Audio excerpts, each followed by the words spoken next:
ஒரு common person நம்மளே இருக்கோம் இந்த இடத்துல அப்படின்னா நமக்கே ஒரு மனசாட்சி படி யோசிச்சோன்னா இதெல்லாம் தவறுன்னு தெரியும்.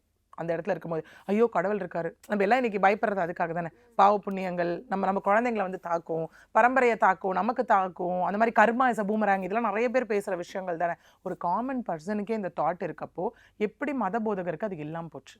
ஏன்னா கடவுள் கூட இருக்கவர், கடவுளை தினம் பார்த்துட்டு இருக்கக்கூடியவர், கடவுள் கூட நான் பேசுறேன்னு சொல்லக்கூடிய ஒருத்தர். அந்த சிந்தனைகளை வந்து மற்றவங்களுக்கு போதிக்கக்கூடிய போதிக்கக்கூடிய இடத்துல ஒரு இன்னொன்னு, குழந்தைங்க தான் எதிர்காலம் சொல்லிட்டு இருக்கக்கூடிய இவர், இளைஞர்கள் தான் எதிர்காலம்னு சொல்லிட்டு இருக்கக்கூடிய இவர் எப்படி அதை செய்யலாம்? ஒருவேளை இப்படி நினைச்சிட்டாரா என்னன்னு தெரியல. நானே கடவுள்பா, நான் என்ன வேணா பண்ணலாம் அப்படின்னு நினைச்சிட்டாரா என்னன்றது தான் இங்க பெரிய வந்துட்டு ஒரு நமக்கு ஒரு கொஷின் மார்க்காவே இருக்கு இந்த இடத்துல. ஒண்ணு. இன்னொன்னு, மக்கள் ஒரு விஷயத்தை நல்லா புரிஞ்சுக்கணும். நேத்து கேஸ் போட்டு இன்னைக்கு ஒன்றும் அவர் அரெஸ்ட் பண்ணல. ஓகே, மே 21ஆம் தேதி வந்துட்டு இந்த இன்சிடென்ட் நடந்திருக்கு. கிட்டத்தட்ட 1 வருட காலங்கள் எடுத்து தான் இந்த விஷயம் வந்து இங்க பண்ணப்பட்டிருக்க ஒரு விஷயமா இருக்கு. எல்லாமே கரெக்டுங்க. ஒரு காமன் லாஜிக்காவே நம்ம போகலாம். இந்த இடத்துல விஷயம் அடுத்தது கொண்டு வரலாம். காமன் லாஜிக்காவே இந்த இடத்துல போனோம் அப்படின்னா, ஒரு பர்சன் மேல எந்த தப்பும் இல்லைன்னா என்ன பண்ணணும்? வந்து பதில் சொல்லணும், ஏதாவது பண்ணணும், ஆஜராகணும். ஆஜராகணும். மார்ச் 21ல இருந்து நீங்க ஏன் அப்ஸ்கேண்ட் ஆகுறீங்க? என்ன நீட் இருக்கு?